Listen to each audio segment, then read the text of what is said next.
İctimai Radio təqdim edir.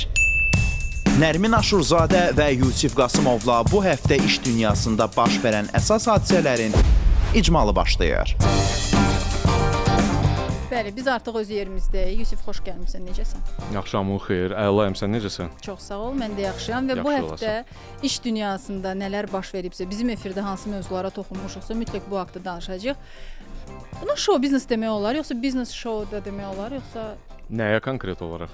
Doğrudan demək sual verəcəm. Bax, məsələn, show olan yerdə, musiqiçilər falan olan yerdə, incəsənət olan yerdə pul qazanmaq varsa, bu biznesdir də, düzdür. Bəli. Bəs biznes mühitdə də show varsa, bunun adı nədir səncə? Biznes mühitində show varsa, kimsə ona marketinqdir, təəssüflər olsun. Ki, məsəl üçün, özünü yaxşı göstərməlisən, yaxşı səs-küy salmalısan, müvafiq platformalarda gözə baxımlı olmalısan və s. hamı sənə fikir verməlidir və s. Bu bir nöqtədən, yəni biznes çərçivəsində bir show-ya bənzəyir. Hətta ingilis dilində belə bir söz var, show off.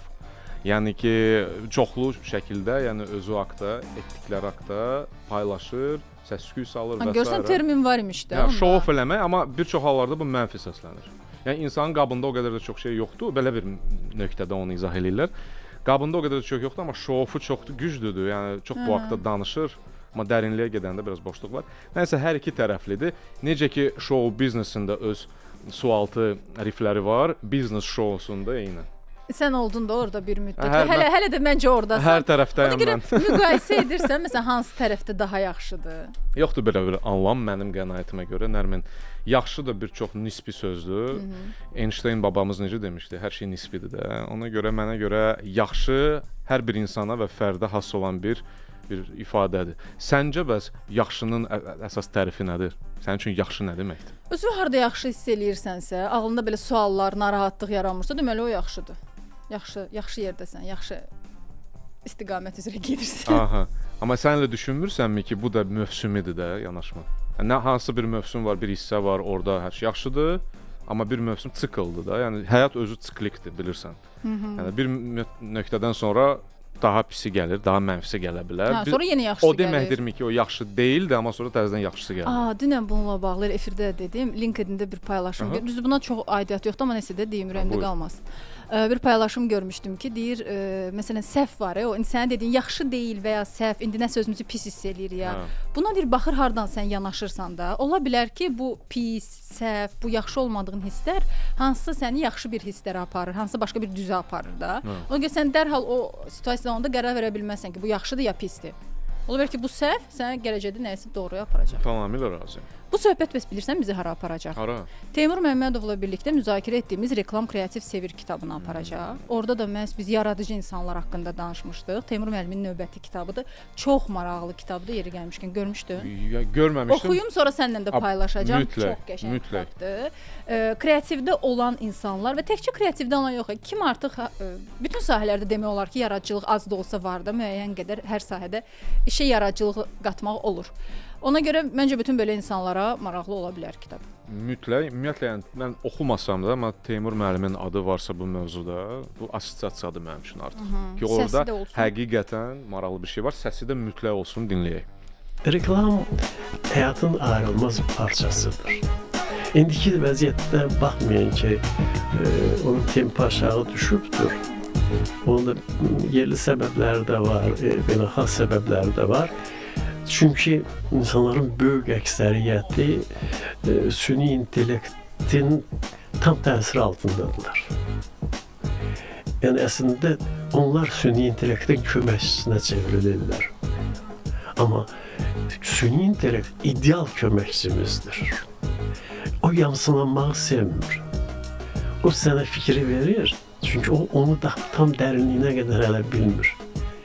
Sən onu inkişaf etdirməsin. O elə böyük, bayaq söylədim, bir saniyə ərzində elə böyük güc götürür ki, onu emal eləyir, sənə çiyniyib, ovucuna qoyur ki, onu məsələn bir fərd olaraq mən ola bilsin bir aya ortaya çıxara bilmərəm. Gör mənim işimi nə qədər yüngülləşdirdi. Deyim, burada nə tələb olunur? Ondan əldə etdiyim, özümün bildiyim məlumatlar arasında çox yüksək səviyyəli kreativ iş ortaya çıxarım. Bax, o daha sürətlidir. Bunu hamımız qəbul edirik, hamımız görürük. Bəs kim daha kreativdir sizcə? O yoxsa biz? Yox, təbii ki, insan. Hələ ki, Hələ bütün tarix boyu elə olacaq. O heç vaxt gəlib kreativdən insan ötə bilməyəcək. Çünki o algoritmdən də müqayisə. Situasiya elə dəyişə bilər ki, onun dedikləri bir anda heç ola bilər. Sevirəm də. Bilirsən nəyi? Həqiqətən süni intellekt mövzusunda yaşlı insanlar və böyük təcrübəyə sahib olan peşəkarlar danışanda və həmişə də doğru nöqtələrə və doğru vurğuları qeyd edirlər. Tam razıyam dedikləri ilə. Birincisi o ilə razıyam ki, heç vaxt mənim də qənaətimdir. Ola bilsin bir tərəfli qənaətimdir. Diskusiyada açığam. Amma mənim də qənaətimə görə heç vaxt kreativdə süni intellekt nə qədər inkişaf etsə də belə insanı ötməyəcək. Bu bir. Mən bunda çox razıyam. İkincisi də ki, güclü köməkçidir həqiqətən. Əgər sən onu bərabər şəkilli bir əvəz edici kimi qəbul etmirsənsə, müəyyən bir partnyor kimi qəbul edirsənsə və müəyyən bir delegasiya edib müəyyən avtomatizasiya olan işləri, gündəlik rutinləri, müəyyən bir araşdırma tərəflərini ona həvalə edirsənsə və nəticədə əldə etdiyin o hələ ki çirkli data əsasında özünə lazım olanı oradan götürürsənsə, bu ideal tandemdir mənim üçün. Çünki əks təqdirdə əgər sən bütövlüklə hər bir işi ona həvalə etsən, nəticədə düzgün vurğuladı. Alqoritmlər əsasında müəyyən bir yekun alacaqsan. Amma həmin o aldığın informasiyanı bəlirləmək, ona müəyyən bir insan faktoru vermək, emosiya yaşatmaq, müəyyən bir yeni nüanslar əlavə etmək, bax budur əsas özəy və insanların orada iştirakı mənim qənaətimə görə. Sən necə düşünürsən? Ümumiyyətlə sənin gündəlik rutinində süni intellektin, süni zəkanın iştirakı nə dərəcədədir indi hal-hazırda? çox. Xüsusilə də efirlə bağlı hazırlıqlar, mövzu hazırlıqları və s. Təbii ki, çox istifadə edirik. Amma mən düşünürəm ki, müəyyən bir nöqtədə hətta düşünürəm ki, bəlkə özümə limitlər qoyum ki, çox istifadə etmək. Çünki mənə elə gəlir ki, yaradıcılığa nisbətən biraz tənbəlləşdirə bilir də sanki. Yaradıcılığa təsir edir. Sanki əvvəl daha yaradıcı idim, mən deyəsən. İndi nəsə o deyil. Mən belə düşünmürəm. Amma bir çoxları deyir ki, bilirsən, hətta alimlər belə və tanıdığım insanlar hansı ki bu mövzuda çoxlu diskussiyalar edir. Onlar artıq belə bir qənaətə gəliblər ki, aşırı surətdə süni intellektlə təmasda olduğu təqdirdə və ondan istədiyindən daha çox, sən dediyin o limitləri qoymadığın təqdirdə yeni neyron zəncirləri formalaşmır beynində. Və sən biraz amorflaşırsan, elə bil ki, inersiyaya qapılırsan, nəsə belə bir şey formatında olursan, bilmirsən mən hardayam. Ona görə bilirsən üsul nədir? Mən şəxsən ondan istifadə edirəm. Həm özünlə, həm də öz AI partnyorunla müəyyən bir şifahi sövdələşmə etmək. Nə qəşəng sözdür AI partnyor. Mən elə qarşılayıram, şifahi sövdələşmə. Necə?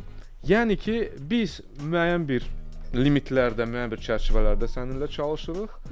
Mən onu aşmıram və sənə konkret olaraq belə deyək də, müəyyən bir spektr çərçivəsində istiqamətlər verirəm. Və o nöqteyi nəzərdə, əgər sən o bütün kreativliyi özündə saxlayacaqsansa və özünə də söz verəcəksən və tənbəlliyindən keçəcəksən, bəzi məqamlarda deyəcəksən ki, yox, bunu hər halda mən özüm etməliyəm edəcəksənsə, məncə yavaş-yavaş onun neyron zəncirləri də təzədən əmələ gələcək, kreativliyin də itməyəcək ki, itmir mənə görə də.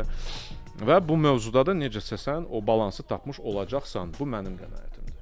Razısan yoxsa? Yox, hər halda düz düşünürsən. Çünki onsuz da əgər yanaşsaq ki, istənilən asılılıq ziyandır. Məsələn, xeyirli tərəfi yoxdur da. Yəni fərqi yoxdur sən nədən asılısan. İstənilən asılılıq. Məsələn, mən elə düşünürəm. Nədənsə çox asılı bağlı olduğumu hiss edəndə artıq məni qorxutmağa başlayır ki, burada biraz fasilə vermək lazımdır. Məsələn, son vaxtlarda indi mən bunu məsələn süni intellektlə daha çox hiss edirəm ki, bəlkə artıq müəyyən. Çünki mən həddən artıq, hətta bilirsən nəyə ondan edirəm? Məsələn, ev işlərimi belə mən yazıram ki, mən bu işi görməliyəm.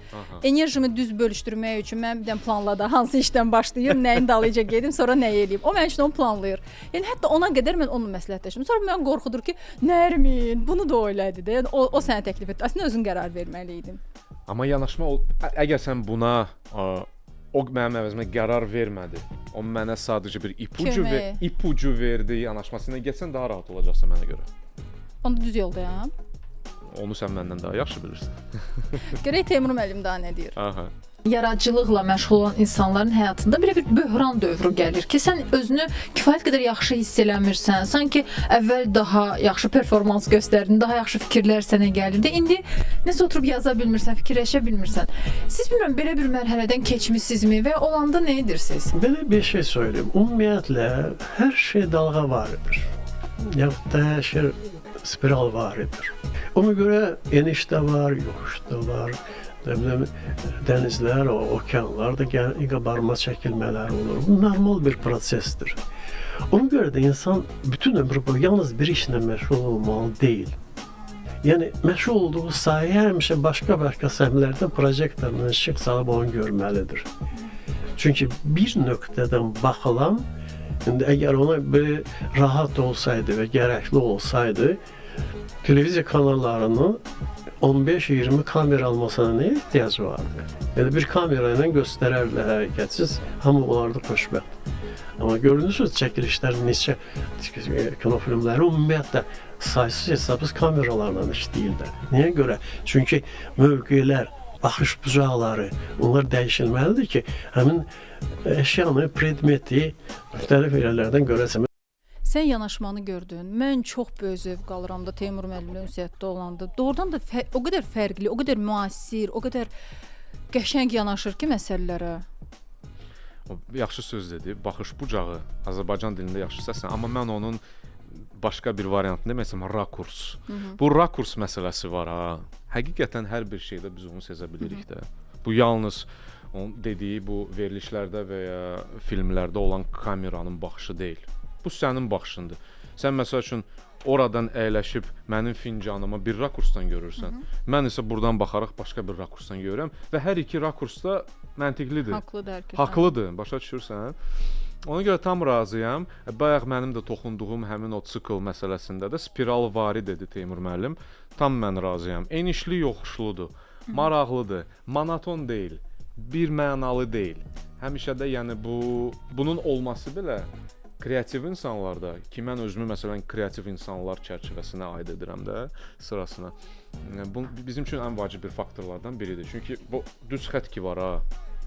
Şəxsən mənim üçün bu düz xətt bu uçuruma gedən yoldur. Çox maraqsız və uçuruma gedən yoldur. Ola bilər bilirsiniz də, amma hər dəfə bir yeni bir efirdə yeni bir şeylərdən danışırıq da belə. Yəni mən düşünürəm ki, yəni bu hər bir kreativ insana xas olan bir yanaşmadır və həyat tərzidir. Teymur müəllim danışdıqca da mən nə deyə bilərəm, əlavə deyə bilərəm. Hər dəfə belə bir hiss yaranır ki, mən tamamilə razıyam sözümü demək istəyirəm, amma nəsə deməliyəm də baxmada. Ona görə diskussiyanı biraz uzadıram. Səni dinləmək istəyirəm əslində burada. Mən bu sualı bax bilirsən niyə ünvanladım? Düşünürəm ki, hər bir yaradıcı insanın belə bir mərhələsi olur ki, o düşünür ki, desən nəsə əvvəlki qədər istedad mənlə deyil də. Yəni sanki nəsə xüsusilə də çox möhtəşəm bir işi görəndən sonra, məsələn kimsə ən yaxşı mahnısını çıxardandan sonra mənə elə gəlir ki, məsələn indi düşünürəm ki, indi görürsən o bundan sonra nə edəcək də? Təkcə mən elə düşünürəm də, hamı elə düşünür ki, indi bunun davamı və ya hansı rejissor yaxşı bir dənə serial çıxartdı. Baxırıq və deyirik ki, görəsən indi və ya ikinci sezon çıxır hansısa bir serial. Hətta daim ona məsələn ikinci sezon sindromu deyirlər, nə deyirlər, bir ifadə var ki, birinci həmişə yaxşı olur, həvəslənirlər, ikincini də başlayır yaratmağa, amma o qədər tutmaya bilir və s. Bu insanlarda, yaradıcı insanlarda biz axı biraz həssas insanlarıq biraz da. Mən özümü tam yaradıcı sanmıram, 50-50. Həssas. Və bu insanlarda çox məsuliyyət yüklüyür. Yəni indi məndən gözləntilər var. İndi daha yaxşısını verməliyəm və bu da gətirir tükənmişliyə çıxar. Böhran sən yaşayırsan, yaradıcı böhran. Elə bilirsən ki, istedadın getdi. O artıq səninlə deyil. Nəsə baş verir, özünü belə çox çətin vəziyyətdə hesab edirsən və bununla bağlı hətta həmin efirdə də danışmışdıq. İstəyirəm indi səninlə də danışım ki, ola bilər ki, nəsə sənə də xoşuna gələn fikirlər oldu. Deyir ki, əgər siz özünüzü indi belə bir mərhələdə hiss eləyirsinizsə ki, yaradıcı böhran yaşayırsınız, birinci bunu qəbul etmək lazımdır ki, bu normaldır. Yəni bütün insanlarda bu olur, olmalıdır. Sadəcə bu bir dövrdür də. Yəni bu dövrü keçmək lazımdır, panikaya düşmək lazım deyil. Həmin dövrdə nə etmək olar? Bir müddət hər şeydən uzaqlaşmaq olar. Məsələn, deyirsən ki, fasilə verin. Problemdən qaçmaq deyir, yox, fasilə vermək. Tamamilə doğru. və bir müddət özünüzə fasilə verirsiniz, məsələn dincəlirsiniz, heç nə düşünmürsüz. Bu bir üsuldur. Bəli. Digər bir üsul isə sən deyir özünə konkret rəqəmlər qoyursan. Məsələn, bu gün 15 dənə ən pis ideyanı yazacağam. Məsələn, özündən gözləntin yoxdur da. Çünki indi tapşırıq odur ki, sən ən pis ideyaları, bərbad ideyaları yazırsan. Kimsə kreativ sahədə yazı ilə və s. məşğuldursa və ya ən pis mahnını bəstələyəcəm, musiqilər ağlım, nə ağzıma gəldi çalacağam məsələn də. Onları edə bilərsiniz. Bu sizə yaxşı təsir göstərə bilər. Perfeksionizmi azaltmaq lazımdır. Yəni mənə olar, nə olsun ki, adım sanım var, nə olsun ki, belə böyük işlər görmüşəm. Belə yanaşmaq lazımdır ki, yox, qoy bu dəfə belə olsun. Və daha sonra deyir ki, Teymur müəllim də vurğuladığı kimi, o da çox yaxşı üsuldur ki, başqa sahələrlə məşğul olmaq sadəcə səni biraz özünə gətirə bilər.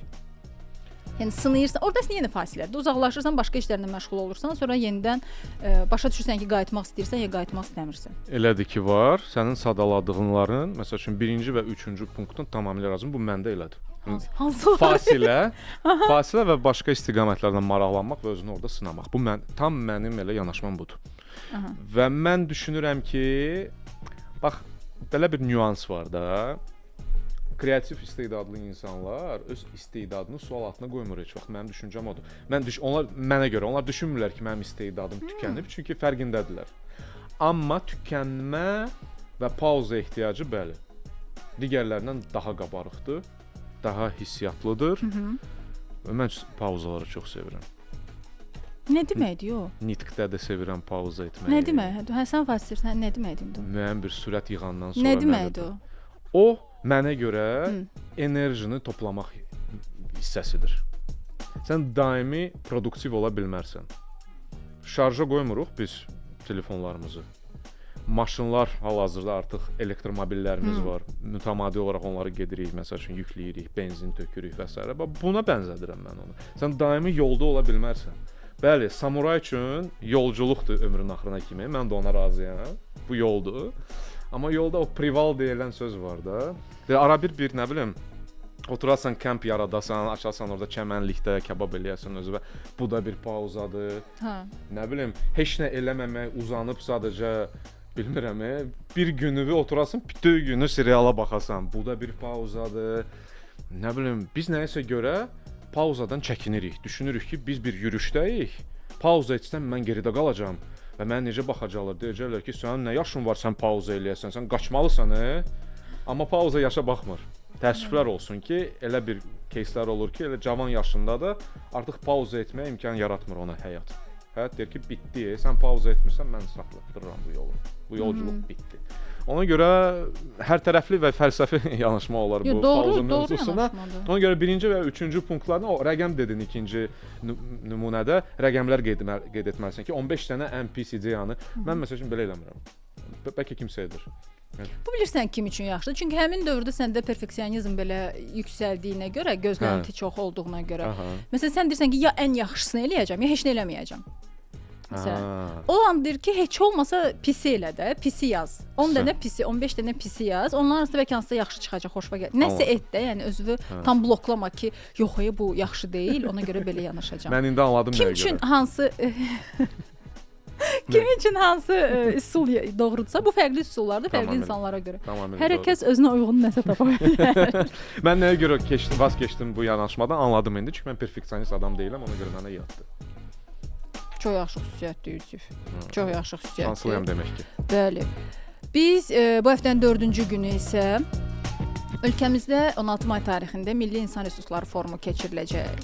Və biz də baxdıq ki, çoxdandır HR-larla danışmırıq. Düz 2 həftədə HR-larla danışmırıq.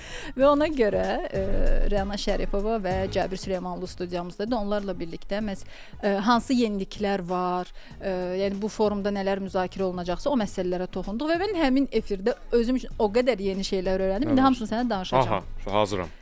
Sən bilirdin ki, HR-ların qara siyahısı var, Yusif? Mən eşitmişdim, bəli. Bəs mən niyə bilmirdim? Mən ilk dəfə dünən eşitmişəm ki, HR-ların qara siyahısı olur və ora hansı insanlar düşür, onu da bilirsən? Təxmin edirəm.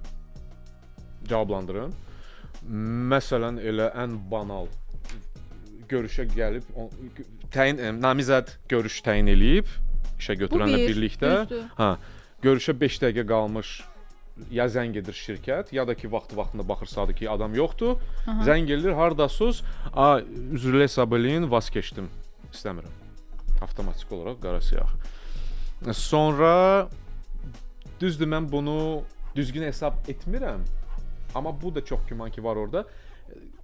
Şirkət namizədlə bağlı onun əvvəlki şirkətindən geri bildirim aldığı təqdirdə həmin şirkətin mənfi rəy eşitdikdə. A şirkəti zəng edir, B şirkətini, B şirkəti bilirsiniz, o qədər də tövsiyə etmirik və onun əsasında sadəcə onu qara siyahıya almaq. Mən düşünürəm ki, bu səhvdir, amma eşitdiyim qədərilə var belə bir praktikada. Başqa da səni dinləyək. Sonra məsələn işdən çıxıbsa adam, şirkətdən çıxıbsa və yaxşı çıxmayıb da, hansısa bir problem yaradıbsa, 70-in çeysi ilə çıxıbsa və ya nə bilim başqa nəsə problemlər olubsa, deyir orada biz onları belə bir siyahı hazırlayırıq və yəni ola bilər ki, biz dəyişək, başqa bir HR gəlsin, sistem ən az o görməlidir ki, kimlər bu şirkətə zərər verib və ya kimlər bu şirkətə nəsə problemləri olub ki, bura qayıda bilmir. Açıq mənim üçün mən yəni neçə vaxt heç bu haqqda eşitməmişdim. Ağlıma da gəlmirdi ki, belə bir siyahı ola bilər. Amma normaldır. Yəni danışdıqca başa düşürəm ki, normaldır. Bir də məsələn Cəbir orada bir hadisə danışır. Deyir LinkedIn-də bir xanım yazıb ki, bir uzun bir post paylaşıb iş axtarmaqla bağlı Z nəslinin nümayəndəsidir və deyir o işini tapıb. Deyir sadəcə postda bir dənə belə cümlə var idi ki, mən Z nəslinin nümayəndəsi olsam da o işin arxasıca getdim də, nail oldum. Orada istədiyimə çatdı, mən məsuliyyətli oldum və s. Cəbir deyir ki, yəni bu mənim də oradan birinci xanıma çox ürəyim ağrıdı. Yazıq uşaqları o qədər tənqid ediblər ki, siz Z nəsli. O deyir ki, hətta mən yaxşı Z-əm, çox da pis deyiləm də. İşin arxasıca getdim. Və mən soruşanda ki, məsələn siz HR-ların gözündə bəs bu işin arxasıca getmək nə deməkdir? Yəni əməkdaşlar deyir ki, kimsə CV atıb, mən məsələn harası CV atsam, mən düşünürəm ki, çox narahat etməyim də insanları. Tez-tez yazıb nəsə soruşmayım, bəs nə oldu?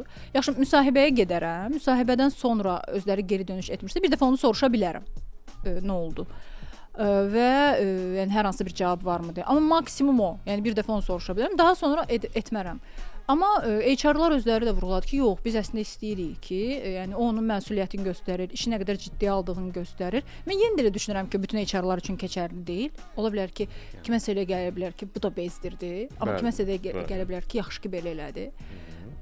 Və məsələn onlar o xanımı təqdir etdilər ki, işin arxasıca getdi, istədiyinə nail oldu, işə qəbul oldu və s. Onu xüsusi vurğulayırdılar.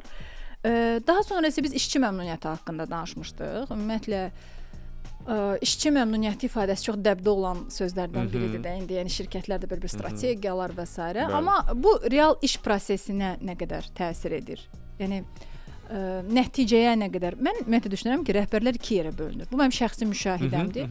Mən iki yerə ayırıram. Nəticə yönümlü olanlar, bu nəticəyə fokus olub. O sən məmnunsan, məmnun deyilsən, 5 gün sonra gedəcəksən. O dərhal nəsə düşünəcək, sənin yerə adam qoyacaq, sistemi işlədəcək. O nəticəyə fokus olub ki, bu 5 dənə məhsul məsələn satılsın da, məsəl üçün. Bəzi əmək rəhbərlər də var. O məhsulun satışı haqqında düşünmür. O proses yönümlü deyil. O əməkdaşları yönümlüdür, işçi yönümlüdür. Və başlayır onları işlətməyə, onları məmnun etməyə. Məmnun deyəndə ki, bu hər kəsin ürəyini xoşlamır. Kimi necə işlətmək olar? Onun yolunu bilir və hamını ona uyğun işlədir. Mən məsələn belə ayırıram rəhbərləri də, müşahidəm belə deyir. Və soruşdum ki, hansı işçi yönümlü olanlar mı daha çox nəticə verir, yoxsa nəticə yönümlü olma? Onlar dedilər ki, yox, bu ayrı-ayrı deyil. Elə işçi yönümlü olanda nəticədə olacaq. Sən nə düşünürsən? Mən düşünürəm ki, birincisi mən razıyam ki, işçi yönümlü olduğun yerdə nəticə də gələcək. Və mən həm də onunla da razıyam ki, sənin bölgünə razıyam. Nəticə yönümlü və proses yönümlü. Amma burada məqam var. Bax, hiylə də orada yerləşir. Proses yönümlü o demək deyil ki, daha çox insanlara yönümlüdür. Yox. Proses bir çox hallarda proses yönümlü sadəcə qayda qanuna riayət etməklə gedişatı sazlayan rəhbərlərdir deməkdir. Ən çox hallarda sənə deyim. Və çox təəssüf ki, yəni orada insanlara o qədər də yer saxlanılmır.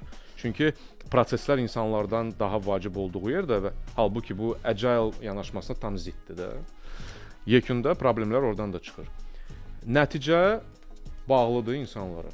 Əgər rəhbər nəticə yönümlüdürsə, amma onun üçün maraqlı deyil, kimdir, sabah başqası olsun və s. bu nəticə çox qısa müddətli olacaq. Olsa, mən böyük şübhəm var bu arada belə bir yanaşmaya. Belə yanaşma nəticəsində yekun uğur bir gələcəkmi? Mənim böyük bir şübhəm var orada.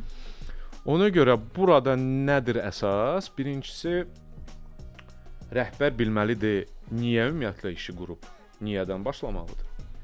İkincisi bu niyənin yolunda kimlərlə gedəcək onu belirlənməlidir. Bunlar kimdilər? Mən kimlərlə gedirəm və mən uzunmu gedirəm, yoxsa qısamı gedirəm? Mən açığı məndə belə bir fikir yaranır da həmişə. Mən düşünmürəm ki, hər hansı bir rəhbər oturub hər hansı bir biznesi ya idarə edəndə ya yaradanda düşünsün ki, qısa müddətli bir biznes olacaq. Bilmirəm də, mənim beynimdə oturmur. Hər halda, O düşünəndə deyir ki, uzun müddətli bir planım var da. O plan üçün sənin o birinci və ikinci meyar mütləq sənin cavabın olmalıdır. A, mən bunu niyə edirəm? B, mən bunu kiminlə edirəm? Sənin konkret olaraq cavabların varsa, artıq onun üzərindən sən proseslər də qura bilərsən, quracaqsan da, gedişatını da belirləyəcəksən, uzun müddətli planını da qısa müddətlərə də böləcəksən. Bu idealdır. Amma gördüyümüz odur ki, fərqli yanaşmalar çoxdur.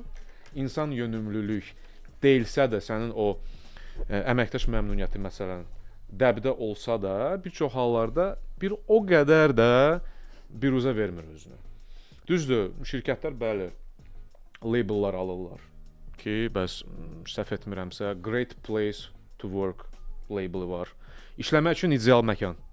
Onun illik sertifikasiyası var. Bizim lokal şirkətlərimizdə artıq yavaş-yavaş bu badge alırlar yavaş-yavaş. Top employer yanaşması var. Yəni bu onlara nə qazandırır? Bu ona bir işə götürən kimi branding nöqteyi nəzərdən, image nöqteyi nəzərdən potensial namizədlərə bir mesajdır. Ki bax, mən sertifikatlaşdırılmış gözəl iş üçün yer kimi özümü qələmə verirəm. Sən bizə gəlməlisən. Bu bir mesajdır. Və mən mütləq toxunmalıyam həmin o LinkedIn-də olan xanımın yazısına. Gör nə qədər bu mövzu doğmalaşıb ki, doğmalaşıb yox, doğmalaşıb. Ki artıq buna əsasən damğalar vurulur, elə gedir. Gen Z olmasam da işin dalıca düşmüşəm. Bu nə deməkdir? Yəni bütün olsam da. Yəni Gen Z-lər işin dalıca düşmür. Hə də, yəni biz ham məsuliyyətsizdir. Yazıq uşaq özünü müdafiə etməyə üçün deyirdi. O qədər yəni sıxıb bu psixoloji olaraq. Yəni mənim yaşıdlarımdan yəni o qədər adam olub ki, yəni düşməyib işin dalıca. Bu deməkdirmi nəsə millenial falan. Ona görə deyirəm ki, yəni yavaş-yavaş məncə çıxmaq lazımdır artıq bu labelingdən, damğalaşmadan. Yəni heç nə vermir. Onun heç bir faydası yoxdur. Biz bir-birimizi bölək belə. Generation belə, falan nəsil bu birisi nəsil. Yəni mən oradan bir fayda görməmişəm. Sən görürsən ümumiyyətlə oradan fayda nəsə? Mən bir sən diqqətimi nə çəkdi? Onu bayaqdan soruşmaq istəyirəm, Ürəyin partiyar soruşmasam. Sən deyirsən ki, bax bu sertifikatlar filan alınır da, işə götürən kimi öz imicini yaxşı etmək üçün bizdə gəlin işləyin. Bəli. Buna bu qədər əmək, enerji sərf olunur, bəlkə pul da sərf olunur da, yəni rüsumlar. Təbii ki. Buna bəs o əməkdaşı sonra o cəlb edirlər, yaxşı hamı arzusundakı şirkət, əməkdaş gedir ora. Onu orada saxlamaq üçün niyə o qədər əmək sərf olunmur? Ki o sonra 3-5 ay sonra küsür gedir. Bu sual ayrı-ayrılıqda hər bir şirkətə verilməlidir. Halbuki, yəni insan resursları və people management nöqteyi nəzərdən yanaşsaq, retention deyilən bir yanaşma var. Yəni işçilərin şirkətdə saxlanılma metodları və onları motivasiya etmə metodları, maddi və qeyri-maddi motivasiya paketləri var və s. Və onlara əsasən artıq, yəni əməkdaşlar bütün performans məsələlərini qoysaq qırağa, ona əsasən də qərarlarını verirlər. Məsəl üçün elələri var ki, performansları o qədər yüksək deyil, rəhbərlə münasibətləri ürəkaçan deyil. O nöqteyi nəzərdən özünü xoşbəxt hiss etmir. Amma digər tərəfdən baxır, deyir ki, burada verilən şərait, məsəl üçün, mənim benefitlər, imtiyazlar, yəni məni qane edir, oturur, məsəl üçün, özünü sorğuluyur. Mən nəyə göz bağlaya bilərəm və nəyin əsasında yenə də öz yolculuğumu burada davam etdirirəm. Bax, belə məsələlər var. Ona görə hansısa şirkət daha çox bir tərəfə yönəlikdir, digər şirkət başqa tərəfə yönəlikdir. Ona görə biz ümumiləşdirə bilmərik. Biz bax sənin sualından qaynaqlanıram da, biz ümumiləşdirə bilmərik ki, bizim şirkətlər buna vaxt ayırmır. Hansısa dərəcədə kimdəsə daha çoxdur sadəcə, kimdəsə daha azdır. Kimsə daha çox sən demişkən elə nəticə yönümlüdür və onun üçün yəni fərdi bir şey yoxdur. Nothing personal, only business yanaşmasıdır. Bugün sən yox, sabah o birisi gələcək. Problem mənim üçün heç də dəyişməyəcək yanaşması ilə gedənlər. Və elələri də var ki, məsələn, hansı ki deyir, yox. Mən burada biraz daha asta davranacağam. Təbii ki, mən ailə mövzusuna qayıtmıram. Mən o nümunələri də sevmirəm. Hansı ki deyir, biz bir ailəyik də, yəni biz edə bilmərik. Ailə Və demişkən, sairə, hə. deyir, Yəni o da nə deyir? imkan vermədim danışasan. Yox, verdin. İmkan verdim, hə, onda buyur, qoy buyur. öz sözümü. Aha, buyur. Deyir ki, Aha. məsələn necə deyirlər ailələrdə qadın ana xoşbəxtdirsə, Aha. hamı xoşbəxtdir də, deməli evdə. Onun keyfi yaxşıdır, deməli hamının keyfi Aha, yaxşıdır. aha. Eynən deyir şirkətlərdə də belədir. HR-lar xoşbəxtdirsə, bizim deyir keyfimiz yaxşıdırsa, bu Hə. deməkdir ki, hamının keyfi yaxşıdır. Uyda, mən razı deyiləm.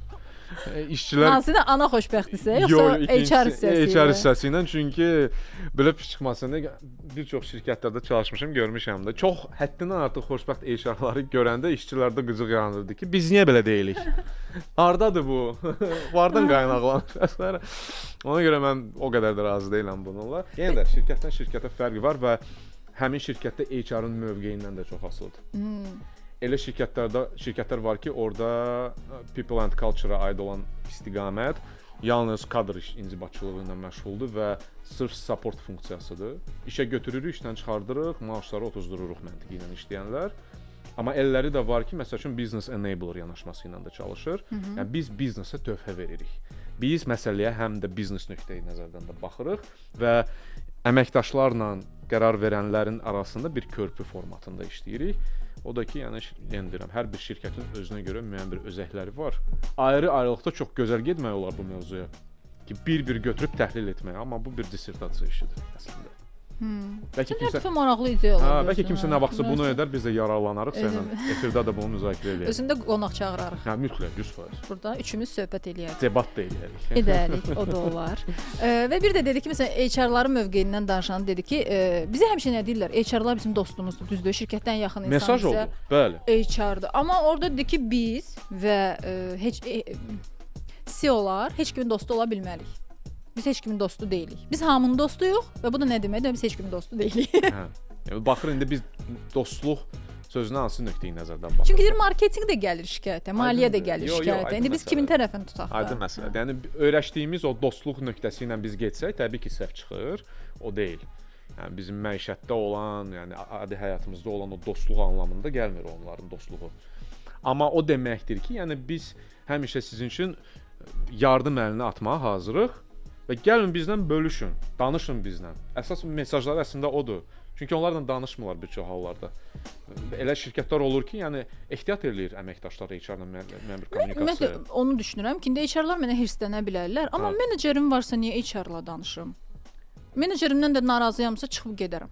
Yox, kontekstdən asılıdır da. Yox, axı, yəni onsuz da HR menecerin üstünə nəsə bir ciddi addım atmayacaq. Nəyisə dəyişməyəcək də. Gəlin də belə məntiqlə də romantikanı filan kənara qoyaq, səmimi danışaq. Mənə ən yaxın insan menecerimdir. Düzdür? Line menecerim. İdealda hə. Mənə şirkətdə mən elə görürəm. Şirkətdəki ən yaxın insan mənim menecerimdir. Onunla dil tapa biliriksə, problemlərimizi müzakirə edə biliriksə, əla, onunla edirəm. Yəni o qala-qala niyə gedim HR-la danışım? Və ya yox, onunla yola gedə bilmirəmsə, HR-la danışsam nə dəyişəcək? Onsuz da özləri də dünən qonaqlar dedi ki, biz əməkdaşı çıxartmaq qərarını biz vermirik. Bizim belə səlahiyyətimiz yoxdur. Biz rəhbərliyə dəstək ola bilər, fikir bildirə bilər, rəhbərlik qərar verir. Yəni HR-a gedib danışsam o psixoloq deyil və gedib danışsam da heç bir də həll etməyəcək. Onda niyə danışım? Yəni belə bir qəribə situasiya yaranır.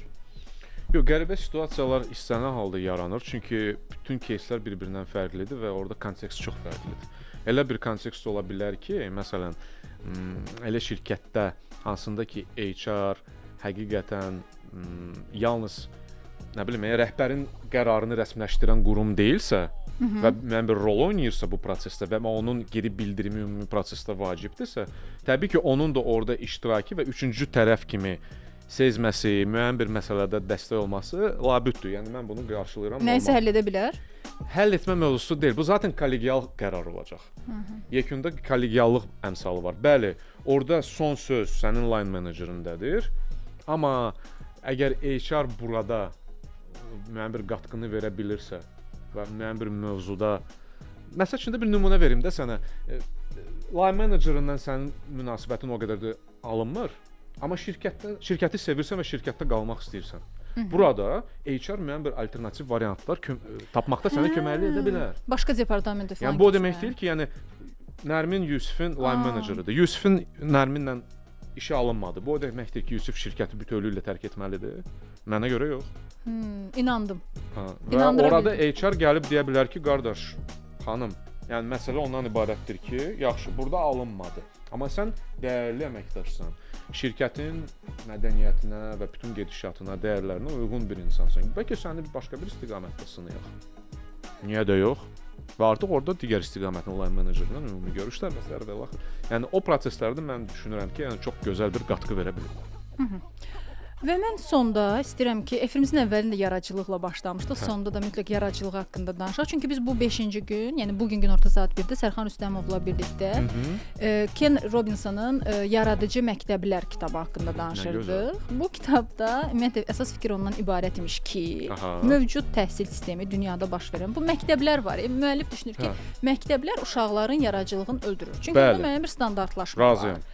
Məncə çox belə utopik belə yanaşıb, yəni tam da demək olmaz ki, müəyyən dərəcədə bəli, eyniləşdirir, müəyyən qəliblərə ola bilər. Amma tam demək ki, yaradıcılığı öldürür. Bəs bu qədər yaradıcı insan hardan çıxır onda? Ailələrdən. Deməli məktəb öldürə bilmədi də. O deyir ki, məktəblər ailədən asılıdır da. Hə, deməli məktəb, yəni müəllifin yanaşması budur ki, standartlaşma. Bəzi şeylər çox ideal deyil. Məsələn deyir ki, məktəb uşağa icazə verməlidir ki, səhv etsin. O bizə oradan qalır da ağlımızdakı səhv etmək olmaz, qırmızı ruçka ilə 2 və s. də belə yanaşmalar. Get küncdə qal, nə bilim, nəsə. Valideyn iclası, direktorun otağı və s. belə qorxulu məqamlar. Hələ də danışıram, bax, qorxuram, bax, görürsən. İndi eşidən elə bilər ki, dərs oxumayan olmuşam, halbuki yaxşı oxuyan olmuşam. Nəysə, amma qorxu qalıb. Hə, deyir ki, məktəb bunu icazə verməlidir. Qiymətləndirmə sistemlərində problemlər var. Yəni imtahanlar uşağın real qabiliyyətini ölçə bilmir. Bu sadəcə yaddaşı test edən üsullardır. Daha çox layihə əsaslı olmalıdır. İndi bir çoxları elə buna keçib də uşaqlara icazə verirlər ki, özünüz araşdırın. Düz valideynlər onu çox eləyir, amma yenə də özünüz araşdırmalar eləyin, müəyyən birlikdə nəsə layihələr hazırlayın və s. Və müəllim məlumat verən tərəfdən daha çox ilham verən, istiqamət göstərən bir mentor halına keçməlidir. Artıq yanaşma əsas bundan ibarətdir. Amma məncə bu mövzuda sənin fikrin daha yaxşı olacaq. Çünki övladlarında nəyi müşahidə edirsən? Məktəb onlara necə təsir edir? Sən necə dəstək olursan? Deməli, ən birincisi, bax o kitablar ki var, orada çoxlu ifadələr dir şəkilçiləri ilə bitir. Bu belə olmalıdır, bunu etmək lazımdır falan. Bu hamısı utopiyadır. Bu hamısı utopiyadır çünki bu konkret olaraq insanın istəkləridir, emosiyalarıdır. O belə görür və deyir ki, yəni mən ideal dünyanı belə gözlə görürəm, amma dünya ideal deyil, onu bilirik. İkinci məqam ondan ibarətdir ki, mənim qənaətimə görə dünya insanın, uşağın, şagirdin dünya görüşü, dünya olan yanaşması, bilgiləri və s. və axır erudisiyası falan ailədə formalaşır, məktəbdə yox. Bu da mənim nöqtəmdir, fikrimdir və mən bu mövzuda da çox güclü debat da eləyə bilərəm. Yəni fikrim ondan ibarətdir ki, ailədədir. Məktəb sənə birinci növbədə sosiallaşmanı verir. Yəni öz yaşıdlarınla uzun müddətdir ki, eyni formada, eyni ortamda çalışırsan, sosiallaşırsan. Yəni ünsiyyət bacarıqların, müəyyən bir formalar və digər məsələlər onlar formalaşır və strukturlaşdırır hansısa formada sənin yanaşmalar var. Yəni qaydalar artıq bilirsən ki, məsəl üçün 40 və ya 45 dəqiqəlik bir periodlar var. Yüksək fokuslu 45 dəqiqə nizam intizam. Hətta adi o part arxasında oturmaq belə. Bəli. Çantanı yığmaq, çantanı yəni ki formalaşdırmaq, məktəbə gecikməmək, vaxtında ayrılmaq, gəlmək və s. Bax, daha çox mənə görə o istiqamətli qatqıları çox olur. O ki qaldı standartlaşma və fərdləşmə mövzusuna. Bəli, mən razıyam ki, məktəb formatı və onun yanaşması hansı ki biz bütün dünyada onu görürük. Yəni o eyniləşdirməyə yönəlib. Düzdür, indi yanaşmalar formalaşıb, təzə IB sistem var. Orada uşaqları məsələn layihə yönümlü və research yönümlü öyrədirlər. Mövzunu verirlər və sərbəstlik verirlər ki, siz necə başa düşürsüz, sonra bizə geri dönüm eləyin. Və ən əsası da yavaş-yavaş istiqamətlər fərdi inkişaf istiqamətinə yönəlib. Yəni nə deməkdir bu? Müəyyən bir müddətdən sonra artıq görünür ki, uşağın hansı istiqamətə həvəsi var, nədən daha çox həzz alır və çalışırlar elə bil ki, fokusu və yüklülüyü o istiqamətə yönəltsinlər. Ki, mən bununla razıyam və sən soruşdun, mən çalışıram və mənim yoldaşımdır. Biz çalışırıq ki, uşaqlarımızı məhz bu istiqamətlə yönləndirək. Çünki mən görə gəlmişəm, yoldaşım da görə gəlib. Yəni, nifrət etdiyim riyaziyyatı mənə illərlə yeridirməyə çalışırdılar. O fikirlə ki, bizə həmişə deyirdilər ki, riyaziyyat fənlərin şahıdır, bir və riyaziyyat bilməsən bu həyatda yəni işin getməyəcək, iki. Sən necə riyaziyyat sevməyə bilərsən? Bax belə. Tənliyi həll etmək xoşuma gəlmir. Cavab tapmaq, uzun-uzun tənlikləri, qarışıq-qarışıq Yox, məsələ həll edib yox, nəticəyə gəl. yox. Mənə yeganə Mən çox sevirdim onları. Ha, və görürsən yenə bax fərqlilik. Və biz səninlə məsəl üçün sinif yoldaşlarıyıq. Hər ikimizə qarşı eyni yanaşma doğrudurmu? Yox, yəqin ki deyil. Həm səni, həm məni məsəl üçün eyni formada riyaziyyatla məsəl üçün doldururlar. Sən həzz alırsan prosesdən, mən tükənirəm, gözləyirəm ki, coğrafiya başlasın. Məsəl üçün. Məsələn. Yəni mən onu demək istəyirəm. Və həmişə də bizə deyirdilər ki, yəni sizə həyatda lazım olacaq, bu olacaq, o birisi olacaq. Məsəl üçün sırf mənə gəldikdə, mənim həyatımda, gördüyüm işlərdə, gedişatda nə cəbir, nə həmdəsə lazım olmayıb. Nə soruşacaqsan ki, yox sən yəqin bilmirsən, bu situasiyalarda bax məsələn birbaşa olaraq bu həndəsə deməkdir. Mən onu bəlkə hiss eləmirəm. Amma mən hər dəfə, yəni onu öyrəşmişəm ki, yəni kim daha yaxşı məndən bilirsə, ona müraciət edin. Ətrafımda güclü riyaziyyatçı varsa və məsəl üçün ev tikirəm özüm üçün tutalım. Və mənə lazımdır ki, mənə müəyyən bir məsələdə dəstək olsun. Mən ona deyirəm. Mən sinəmə vurmuram deyirəm ki, mən özümü əla bilirəm. Gözüm baxım, rakursa baxım, burada hansı bucaqdır. Yox, razıyam. Yəni belə məsələlərdə toxunmaq istəyirəm də. Məsələn, heç kim yəqin ki, həyatında oturub kosinus, sinus oradan gəl, trigonometriya buradan getdi. Oturub bunları eləmir. Amma riyaziyyatın axı məqsədi o deyil.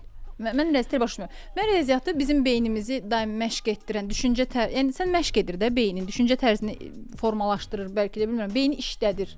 Mən məsələn riyaziyyatı bütün elmlərin şahid deyəndə belə görürəm ki, beyin açıq olmalıdır ki, sən bütün elmləri qəbul edə biləsən. Mən belə başa düşmüşəm, yəni indi başa düşürəm. Və riyaziyyat həll etdikcə məsələn istənilən yəni mən belə riyaziyyatçı deyiləm, dəhşət. Trigonometriya ümumiyyətlə yaxşı bilmirəm. Amma üçüncü qrup nə qədər ən yaxşı riyaziyyat bilə bilərsə, mən o qədər yaxşı bilirəm. Amma yəni sevirdim o riyazi məntiq testlərini həll etmək, uzun tənliklər, bunları sevirdim də, bunları həll etmək xoşuma idi və orada musiqi gedir özü üçün, sakit mahnılar gedir. Mən burada riyaziyyat testlədim, bu mən zövq alırdım prosesdə. Görürsən. Və sonra düşünürdüm ki, ondan sonra başqa tapşırıqları etmək falan mənə daha rahat gəlir. Beynimi daha açıq edir. Mən belə hiss edirdim. Amma bunu istənilən sən fəndə eləyə bilərsən də. Yalnız riyaziyyat bunu edir demək düzgün yol deyil axı. O biri bütün fənlər həll olunub da, orada əzbərləmək qalıb sənə. Burada isə bu həll olunmuyub. Sən bunu həll edirsən. Bilmirəm. Mən məsəl üçün riyaziyyata bağlayırıqsa biz məntiqi, ki mənim üçün bu doğru deyil. Yəni mən yalnız məntiq məsələlərdən xoşum gəlib ki, məsəl üçün ardıcıllığı təyin eləyin. Məsəl üçün belə şeylər, amma bu mənə görə də riyaziyyat deyil. Bu mənim anlamımda riyazi bir imitasiya deyil. Riyazi məntiq də var, bu digər. Hə, məsəl üçün də rəqəmlərdir. Bu rəqəmdən sonra nə gəlir? Çox rahat bir şəkildə onu tapırdım. Amma bu anlama gəlmir ki, mənim güclü riyazi beynim var. Yox, o deyil. Yəni mən belə düşünmürəm. Riyaziyyat mənim üçün başqadır. Və məsəl üçün digər məsələlər. Və ona görə mən çalışıram ki, biz valideyn olaraq çalışırıq ki, həm məktəbdə o mesajları verək. Həm də evdə də uşaqlarla ünsiyyətdə olanda onların bəyəndiklərini, onların istədiklərini. Uşaq balaca olanda təbii ki, biz bilmirik o nəyi bəyənir və onu belə deyək də, onun quruluşu nəyə daha doğrusu, nəyə istiqamətlənib də daha doğrusu. Sən bilirsən ki, məsəl üçün o nəyisə ona xoş gəlir, ona meyllidir. Elə bir ki, özü də bilmədən bu istiqamətlə daha çox məşğuldur da.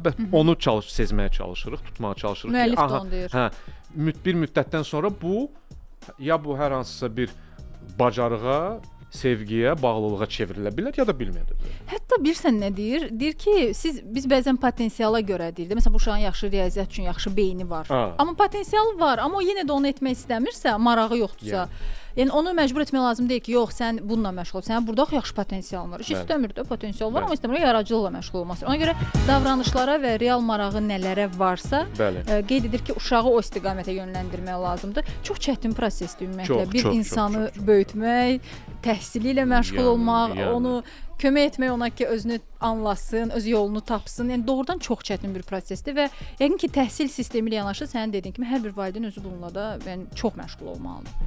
İlk növbədə valideyn öz balasının rol modelidir. Yaxşı bir ifadə var, deyir ki, siz uşaqlarınızı tərbiyələndirməyin. Siz özünüzü tərbiyələndirin. Uşaqlar da sizi güzgüləyəcək. Sizə baxaraq. Çox gözəl bir ifadədir, mən ona çox qatılıram. Burada da bir qeyd var, Nərmin, deyilir ki, müəllim məlumat verən yox, ilham verən və istiqamət göstərən olmalıdır. Amma burada da uşaqlarla bu işləmirlər. Bilirsən necə bu adult learning anlamı var da, yetkin öyrənmə. Məsəl üçün mən təhsil alıramsa, ki mən indi hal-hazırda alıram təhsil. Orada klassik müəllimlə mən işləyə bilməzdim. Ki müəllim otursun, bütün günü mənə nəzəriyyə öyrətsin, desin ki, bunu belə eləyəcəksən, belə eləyəcəksən. Mənə mentor lazımdır və istiqamət verən lazımdır. Amma bu yetkin insanlarla keçərlidir. Mənə çətin gəlir ki, bir balaca uşaqla, bir şagirdlə müəllim istiqamətləndirici və belə bir rolda münasibət qursun. Uşaq dərk eləmir ki. Uşaq gözləyir ki, mənə bir konkret de də, məsəl üçün bax budurmu və ya başqasıdırmı. Yavaş-yavaş müəyyən bir müddətdən sonra artıq uşaq da böyüdükcə mən bir etapdan sonra bəli razıyam ki, istiqamət yönümlüyə keçmək lazımdır. Orada desən hətta yaş bölgüləri var. Belə bir yanaşma da var. Bilmirəm. Ki məsələn filan yaşda sən uşaqla daha sərt olmalısan, filan yaşda biraz dost olmaq olar, filan yaşda sən yalnız valideyn olmalısan, nazlamalısan.